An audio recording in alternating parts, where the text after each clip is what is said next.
Türkmenistanyň prezidenti 16-njy maýda itleri başlap täze kitabyny başlady. Munyň bilen bir wagtda paýtagtyň häkimetleri köçelerde üýtüz itleri rekimsiz awlamak işini dowam etdirýärler.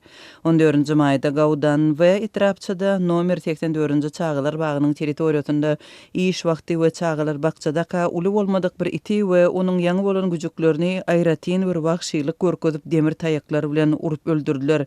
Itiň oňurgasyny döwdiler. Soňra haýallyk bilen wagşylarça iti ganly dürüşde öwürdiler we bu gyrgyny süýndürip ýerine getirdiler diýip Azatlygyň habarça taýtdy. Bu ýagda şaýat bolan yerli ýaşaýjylaryň biri ganly wakanyň köpçüligiň gözüniň alynda bolandygyny Azatlyga habar berdi.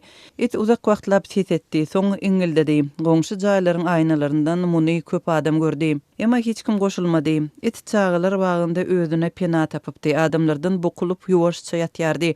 Emma çağılar bagynyň ýolbaşçysy haýwanlary tutýan gullugy çağırdy diýip ýagdaýa şaýat bolan yerli ýaşaýjylaryň biri gurrun berdi. Azatlyk radiosy bu ýagdaýa degişli goşmaça maglumat almak üçin Aşgabatyň häkimligi bilen habarlaşyp bilmedi. Şol bir wagtyň özünde de Aşgabatyň köçelerinde itleriň we pişiklerin awlanmagy ýygyderli häsiýetde amal aşyrylýar. Mundan bir hepde 9-njy maýda Azatlygyň Aşgabatdaky habarçylary Görogly köçesinde jemaat gulluklarynyň işgärleriniň bir näçe iti we güjükleri tutup alyp gidenligini habar berdi. Türkmenistanyň häkimetleri itpişikleriň köpçüligiň awlanmagyny we jandarlara görkezilýän rehimsizlikleri açyk agdamaýarlar. Aşgabatda itler babatyndaky rehimsizlik bilen bagly ýüze çykan soňky waka döwlet baş tutanynyň itler barada täze kitap ýazmaga girişin pursatyna gabat geldi. Türkmen medeniýetine görä 16-njy maýda Gurbanguly Berdimuhammedow Köpetaň etegindäki atçylyk toplumunda täze kitabyny başlapdyr we ol bu kitaby itlere başlapdyr. Türkmenistan 2006-njy ýylyň aýagyndan bäri ýolbaşçylyk edýän Gurbanguly Berdimuhammedow öz awtorlygynda dürli temalardan 50 goly kitap çap etdirdi. Türkmen prezidentiniň kitaplarynyň arasynda onuň öz maşgala agdalary, ýurdun ösümlikleri, milli halylar, çay we atlar barada eserler bar.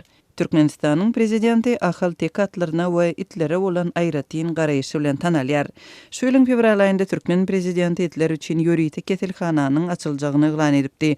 Şondan bir hepde geçip geçmän keselhana pul toplayan ýurdun senagatçylary we telekeçiler birleşigi 62 000 Amerikan dollary möçberinde pul ýygnanlygyny ma'lum etdi. Türkmenistanyň prezidenti Alabay etini ýurdun öz taryhynda geçiren iň iri halkara sport ýarşy Aşgabat 2017 oýunlarynyň tumary edip hem saýlapdy. Tumardaky güjüge wepaly ady da kılıpdy.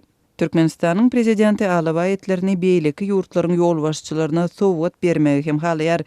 2017-nji ýylyň oktyabr aýynda Gurbanguly Berdimuhammedow Orsiýanyň prezidenti Vladimir Putiniň doglan gününe sowgat hökmünde Alabay güjügini beripdi. Şol güjügiň ady hem wepalydy.